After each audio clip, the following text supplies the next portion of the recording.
This is Hidden Killers Live with Tony Brueski, Stacy Cole, and Todd Michaels. Shavaun Scott is with us right now. We are talking about The Perfect Neighbor, the doc that's on Netflix right now that talks about the Susan Lorincz case, where she ended up shooting her neighbor because she didn't like the sound of children playing outside and viewed her as a clear and present danger. It is an absolutely crazy story. Race is something that gets brought up very, very commonly in this case, in this story specifically. But I want to walk that back for a second and just, I guess, ask the question, does race play a huge role in this, or would this have been the same story had these kids been all white, had these kids been, anything, really? Is it just the fact that there was another entity, another human being, or multiple human beings around her that irritated her? Was it about race in this, or was it just more about, you are making me uncomfortable and I just want peace and quiet no matter what? It's hard to say. It's hard to say without talking to her about her beliefs. Sure. If I had to make a guess, I would say that, yeah, she was probably pretty deeply racist because of the things that came out of her mouth. And she would use racial slurs at the kids. True. So people who have these tendencies to look for, I always talk about the us and them, about, us that we like or people like us, and them are the people who are different from us that we don't like. Very often it's a racial divide. And it can also go with religion or other things too. But when they perceive people as different from them, that's when you get this kind of thinking going.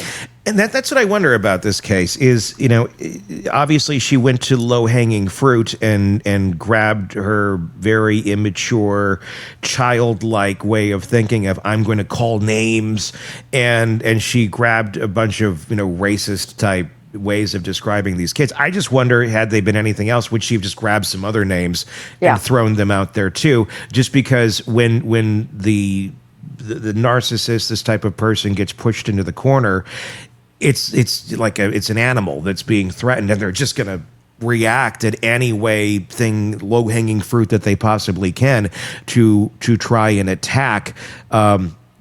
Social acceptance be damned. That's what I wonder about this. If it was it race-based or not, or was it just that was the easiest thing for her to throw out of her mouth that in her brain was going to be some sort of an insult at somebody, Right. Hard to know. And it would be also interesting if all those families decided to move, which I think if I lived near someone like that and I couldn't get them to move, I'd move, right? Yeah. But if everyone had moved and the kids were all gone, what would she have found to be angry about then? Because my guess is there would have been something else. She didn't like the way people left their trash cans out, or there'd be something to complain about. And and in the comments section, please, throw your comments out there. I'm going to go to those in just a few seconds. But I want to ask this before we go to some of those is, do people like this seek out neighborhoods, seek out situations in life where they can be offended, where they can be put into this situation where they're going to be the victim? Because I do wonder, why did you choose this neighborhood? Right. Why did you, this was an active choice. I mean, I granted you own a neighborhood, you may not necessarily know everything about it or who all your neighbors are. I don't know most of my neighbors, but you do kind of get an idea of the community you're moving into, at least if you're going to be a little bit responsible with your choices. But I do wonder if sometimes people like this purposely set themselves up, I don't want to say for failure, because, the rest of us will look at this going, well, why did you choose this? But to them, is that failure? If you get to be the center of attention and get to be the one that's spewing all this out there, to them, that's attention. That's feed. That's something that keeps their engine going when they have nothing else in life going on. Right.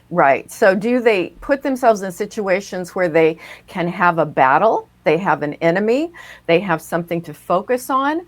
I think very likely they do, even though they may not consciously admit it to themselves that that's what they're doing. But a person like this will find an enemy no matter where they are. Yeah, and do they go to the sea of where there's going to be a lot of enemies? I mean, do narcissists? I mean, people like this. Do they? Would you consider her a narcissist? Let me ask you that. I wouldn't. No. I don't have enough data to say that. She had Yeah. some narcissistic tendencies, probably, but to me, she looks a lot more paranoid than she does narcissistic. So, I mean, you always have to, because we're all, in truth, we're all a blend of a lot of these different things. Sure. And we've all got little bits of things. People can be a touch paranoid or a touch narcissistic, and that doesn't mean they have a personality disorder. It's only when it's extreme and impairs their life or causes negative consequences that you can look at it and go, okay, let's see if it meets the criteria for a full-blown disorder, and it does. So rather than seeing her as the narcissism is predominant in her life, I would say it's more this paranoid, they're out to get me. That's the predominant theme, which puts it kind of in a different category.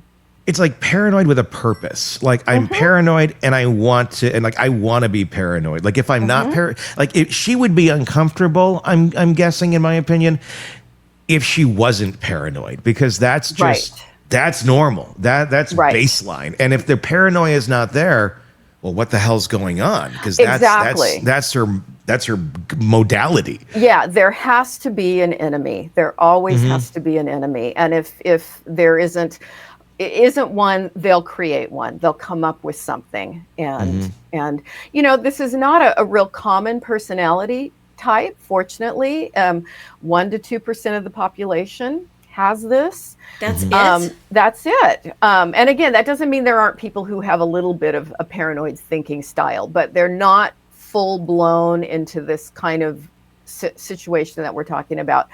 But when they are, this is a dangerous person, and a person with a paranoid personality disorder should not have a firearm. They are dangerous. I mean, should there be more training? I mean, with officers. I mean, they can't be the therapists, but ways of recognizing this sort of paranoid type behavior, cognitive distortions. Should there be more training, more awareness, just in general, of being able to recognize people with cognitive distortions and call it for what it is? It's not just this light little thing over here. It's like you are seeing reality on a totally different way. And once you see somebody that's seeing reality in a totally different way, you start looking at all of their decision making, because it's all going through that same prism. And chances are it's very off in everything because of the way that prism is working. Right.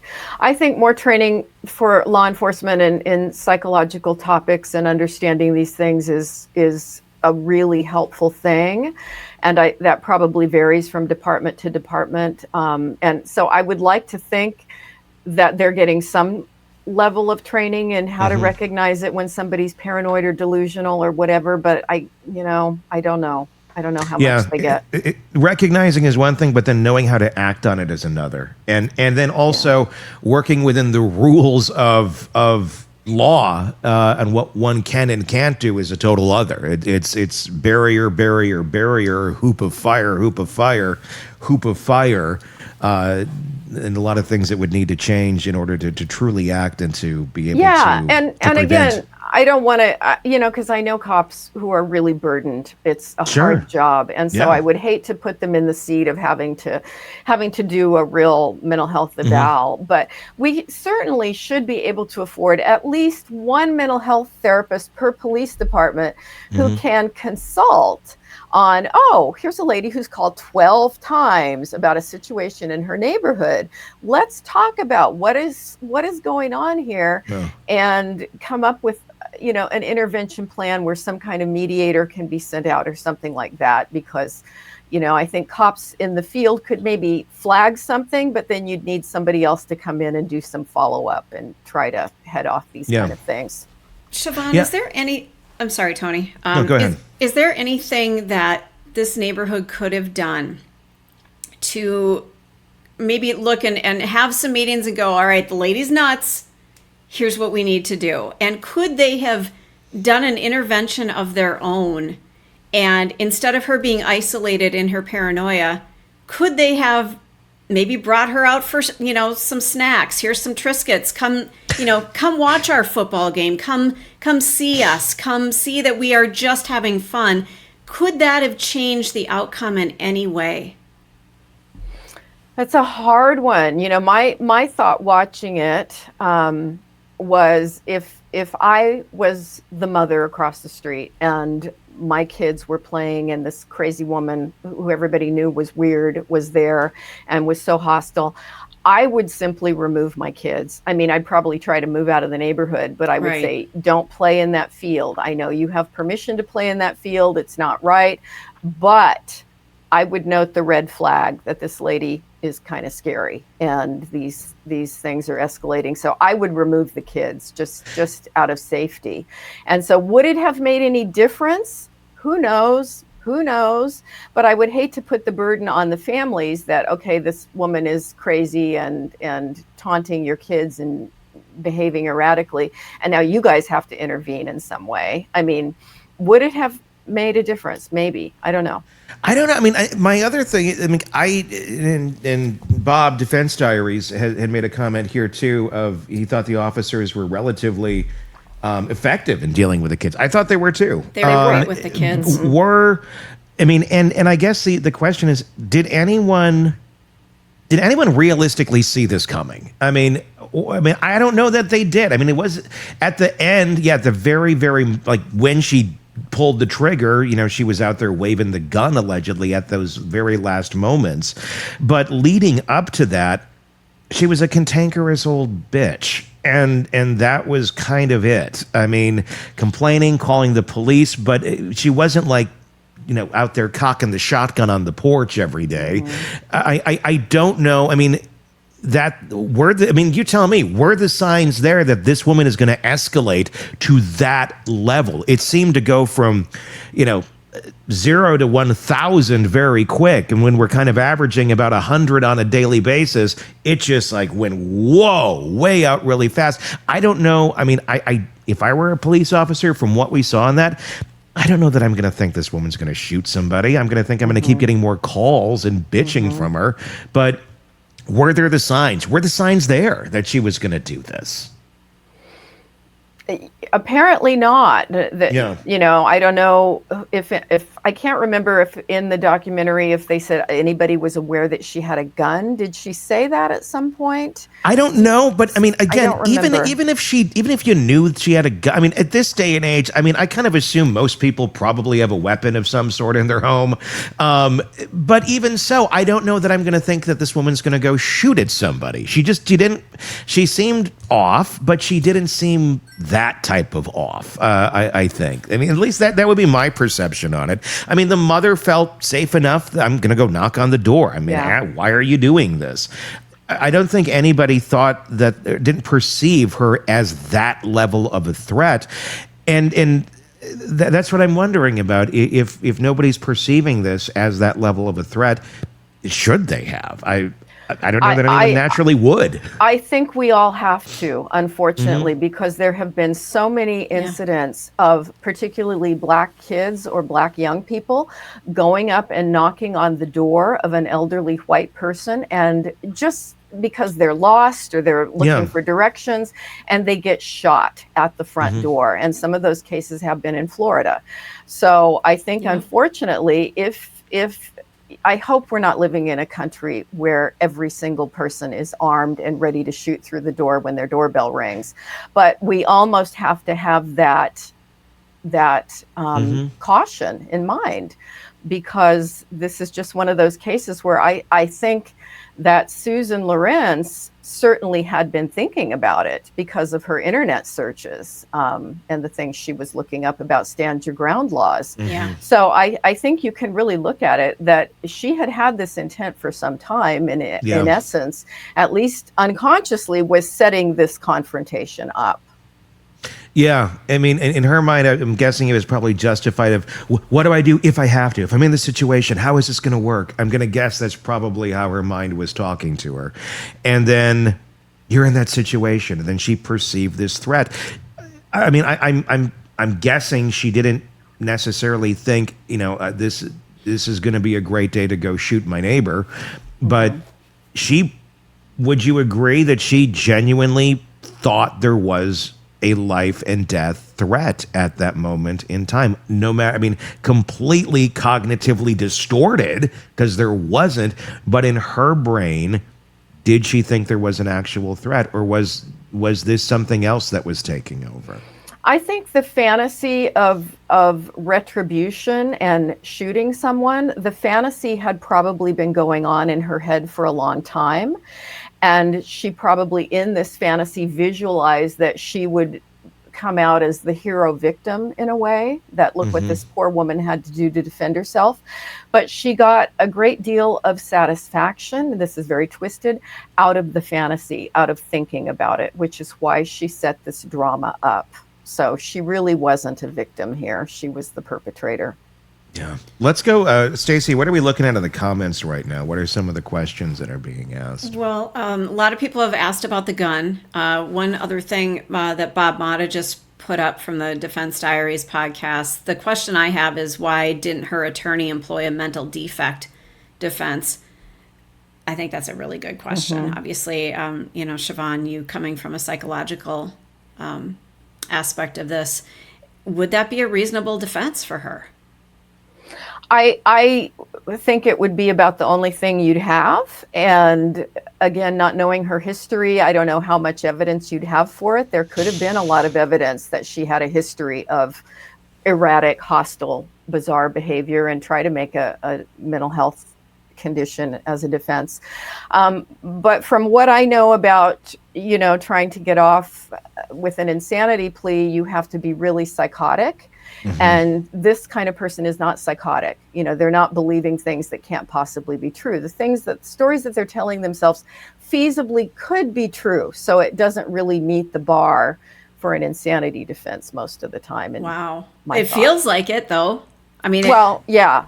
Wow. I mean, there's a difference here too of choosing to believe your delusions. I mean, there is some autonomy here as well.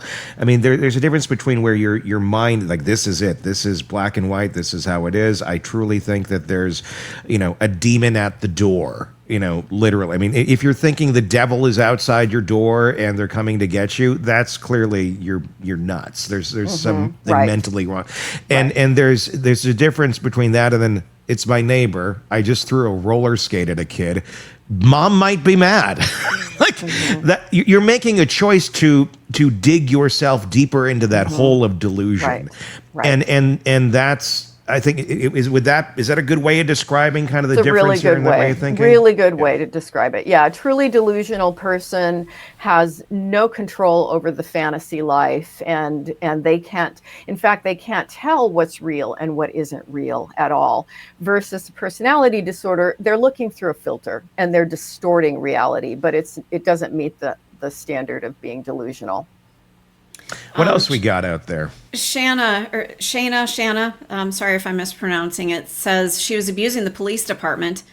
She could have faced charges for that, I would think. I think I had made reference to that as well. Think of all the other calls that maybe were not getting attention because they were dealing with her so much. I just wonder if that was something that was overlooked by the department, that maybe we need to, like, again, with the mental health aspect, maybe somebody else should have been dealing with her so they could go deal with calls out on the street. So that was one comment that was in there. Also, somebody did bring up, she told them the N-word a bunch of times. Again, that racist aspect. Yeah. And a lot of talk about not being stable enough to have a gun. But again, if she was undiagnosed, she has a right to own a gun. And even in this country, even diagnosed. I mean, there's nothing that says a person, even if she had a diagnosis of flaming paranoid personality disorder, that's not a mental illness that's going to keep her from getting a gun in the United States. But again, that stat that you said as we first began, people with this kind of disorder, and again, we are just, going off of the documentary, we don't have a diagnosis for her, that turns them into a very dangerous person when they have a gun. It does. We have a lot of very, very dangerous people with guns. Yes. And if people think that we're doing any kind of mental health screening to keep the mentally ill from having guns, we're not, folks. We're not. There's a lot of mentally ill people with guns. Go walk around a gun show for a day. Oh, God. Wouldn't it be great? I would love this. I would love if to enter the gun show, you have to go through a mental health screening. Yeah. Wouldn't that be great? Yeah. Could you imagine? No one would be there. I went to one once in this area, Tony. And I've been to several. Yeah. Yeah. And I'm a gun owner. I am too. I've got 3 guns with me, right? No, 2. I'm sorry, 2. 2 are under the table right now. No. They're not. They are not loaded. They are in a gun safe. Yeah. But I felt very uncomfortable at the gun show. Yeah. And I'm a gun advocate that you need to be trained and practice Sure. on a regular basis so that you're proficient. And I felt uncomfortable at the gun show. So there's an element. I'm just casting a blanket over it, but there's something different. I'm going to say different. Well, it's a way to get guns and bypass the system in a lot of states too, where you don't have to. There's lack of screening. There's all that go on, and there's certainly normal, healthy way. I'm not saying everyone that goes to the gun show is bad.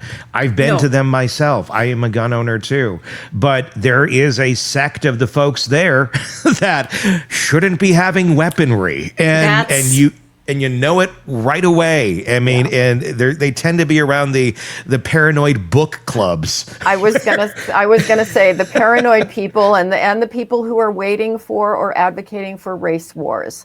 Yes. So you get a very distinct kind of person. And that's Tony. That's the feeling that I was picking up on. Was like, whoa, dude, what? Just this look of, boy, my spidey senses up. As with everything in our country, though, it's we're not proactive, we're reactive. And then horrible shit happens. How did this happen? Well, there's the recipe. Here's the recipe on how this happened. I don't know how to fix it. I don't think anyone really does, other than we do some more common sense things. And I'm not talking about guns. I'm just talking about mental health in general, of when you recognize that there's something really off on someone, it feels that, our system is basically, well, let's hope it goes away. Let's just, we'll keep doing our job, keep following the system and hope maybe they'll get better. Maybe they won't. Maybe they'll do something horrible to themselves or others, and then we can react. But that's, and then you get situations like this, and the mom of 4 is dead because someone was afraid of their own shadow, basically. It's a screwed up story. Before you continue on, Tony, one more comment from the last 24. Great coverage on the side of what causes the criminal to move the way they do isn't covered enough, in my opinion. So thank you for that. The last 24, you've had some great comments. Yeah. And Bob, yes, I agree. You probably should buy one at this point. I do. It's like I wish I didn't have to own one. I was not a gun owner until probably about 10 years ago. And I just felt, I got one when I had a kid. And I'm like, I would be neglectful if I didn't have something in my home in case something were to happen. And it's locked up, it's safe. There's no way in hell she could get her hands on it, any of that. And, being responsible, there's nothing wrong with that. But just, I don't know. I don't think it's being paranoid in society to recognize that there are monsters out there that are unhinged, and it's not a bad idea to protect yourself or have the means to, should you need it. Will I likely ever use it? Probably not. Is it probably some version of a safety blanket? Probably. But I don't know. We're in some weird times. Weren't you teasing me for having knives all over my apartment? That I will, and that's not safe. That's I don't have any kids. I have cats. I'm not the cats, you never know. Cats can become ninjas too. I mean, have you seen the sequel to Milo and Otis? I have not. Oh my God, it's dark. They got rid of it. It's not on, you can't find it anywhere because Milo and Otis become gangbangers and they end up taking out like a whole shopping mall. It was a really dark Disney movie in 1994. It's a good thing you're a couple states away, dude. Cats can do weird shit. My cats, if they pick up my knives, there's a lot more going on than just... The point there is you could be easily overpowered with that. Again, I'm in martial arts and I'm training that to doesn't use matter. those knives. If someone wanted to overpower you, they could. Well, they could if I had a gun too. You have a little more leeway there with a gun, I think, than with being ninja knife warrior. And again, the cats. Think of the cats. The cats, they don't have opposable thumbs, but they know how to use those paws. They can, They're armed as well, so. If someone, yeah.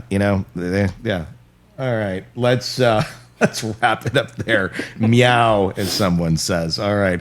Shavaun, as always, thank you for coming on and giving us your thoughts. Nightbird is your memoir, and The Minds of Mass Killers. It's right over here in my library pile of books. Also available wherever books are sold. All right. Until next time, for Shavaun, for Stacy, for Todd, I'm Tony Brueski. We'll talk again real soon. Want more on this case and others? Then press subscribe now and don't miss a moment of true crime coverage from Tony Brueski and the Hidden Killers podcast.